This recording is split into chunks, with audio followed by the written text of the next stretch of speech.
Salam, selamat malam Bapak Ibu Saudara-saudari yang dikasihi Tuhan. Senang kembali dapat menemani Anda malam hari ini bersama saya di sini Setveri dalam renungan malam Pendeta Dr. Erastus Sabdono. Malam hari ini bertemakan lawan dengan kesucian. Allah kita kuat. Allahnya Abraham, Ishak dan Yakub itu.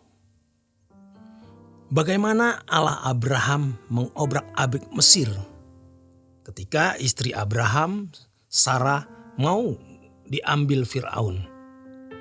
Juga Raja Gerar yang mau mengambil Sarah sebagai istrinya. Tuhan mengobrak-abrik dengan perkasanya. Mesir diobrak-abrik dengan 10 tula. Israel dilepaskan, Kolsom dibelah. Allah kita perkasa. Masalahnya adalah kalau Allah tidak bertindak menolong kita. Yang seakan-akan Allah tidak ada atau tidak peduli terhadap masalah yang kita hadapi. Kesulitan yang kita hadapi. Padahal sejatinya masalah-masalah itu mendewasakan, menyelamatkan kita. Menyelamatkan dari api kekal. Misalnya ibu-ibu memiliki suami yang jahat. Menyiksa, memperlakukan tidak adil, lalu melawan suami dengan apa? Lawanlah dengan kehidupan yang bergaul dengan Allah. Artinya lawanlah suami dengan kesucian. Dia kasar melakukan KDRT, menyakiti. Lawanlah dengan kesucian. Kita sebagai bawahan di kantor lalu ditekan atasan. Mau disingkirkan oleh kolega, oleh teman-teman kerja karena cemburu atau karena memang orang lain jahat. Jangan lawan dengan kekuatan manusia. Ingat firman Tuhan, terkutuklah orang yang mengandalkan manusia. Sedangkan di Yeremia 17 ayat 7 dikatakan, diberkatilah orang yang mengandalkan Tuhan, yang menaruh harapannya pada Tuhan. Jangan lawan orang yang menyakiti kita, mengupayakan kejatuhan dan kehancuran kita. Jangan lawan dengan perkataan atau dengan kekuatan fisik. Jangan lawan dengan apa-apa, tetapi dengan satu, yaitu kesucian. Kesucian membuat kita menjadi umat Allah, menjadikan kita kekasih Allah dan sahabat Allah. Kesucian bukanlah hanya tidak berbuat dosa, tetapi kesediaan melakukan apapun yang Allah perintahkan. Bukan hanya tidak melanggar hukum, tetapi apapun yang Allah kehendaki untuk kita lakukan, rencananya untuk dipenuhi, kita penuhi. Sekarang kita sudah memiliki kiat yang hebat bagaimana menaklukkan pasangan yang kejam, menaklukkan pasangan yang jahat, yaitu lawan dengan kesucian. Jangan pakai tangan, jangan pakai kekerasan.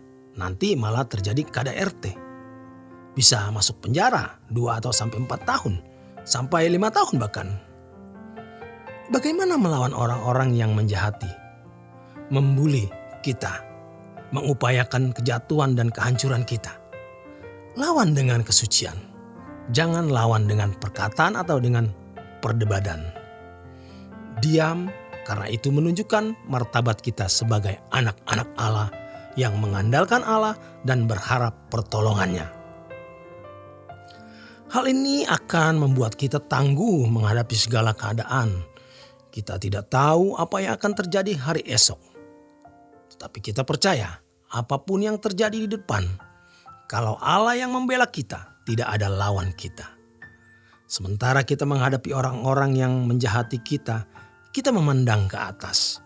Kita berkata, "Ya Tuhan, ajar aku tidak membalas kejahatan dengan kejahatan.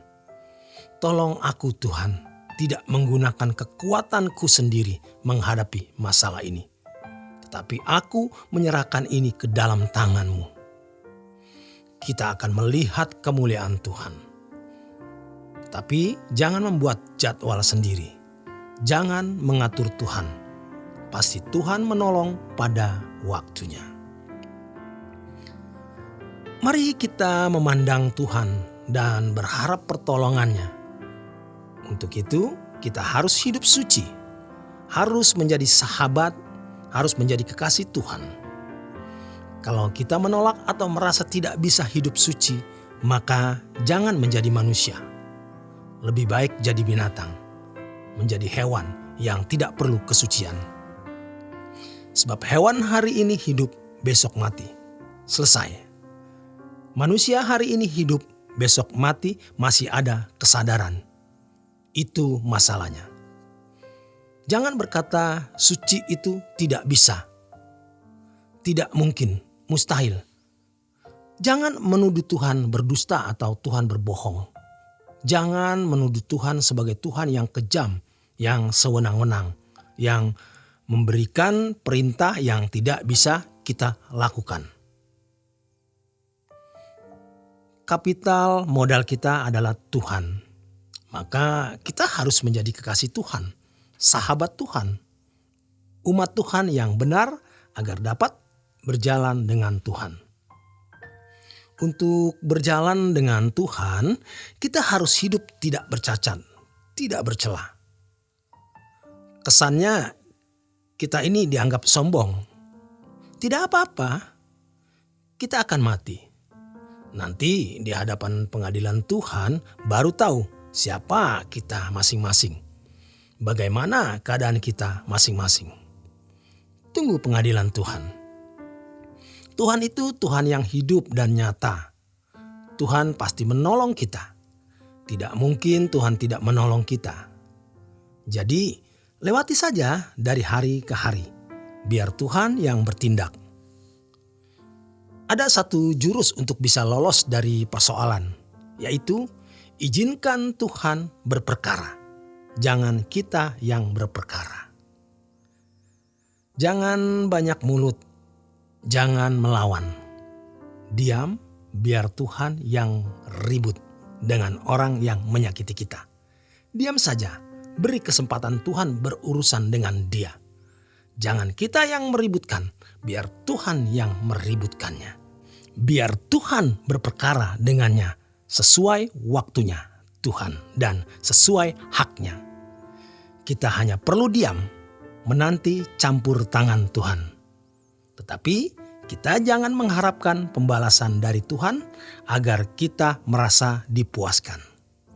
Kita jangan meminta Tuhan untuk mengadakan pembalasan dan perhitungan karena kita memendam perasaan ingin melihat orang lain tersakiti atau terkena musibah.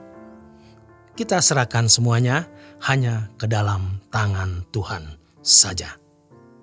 Tuhan pasti akan membela kita. Demikian kebenaran firman Tuhan malam hari ini.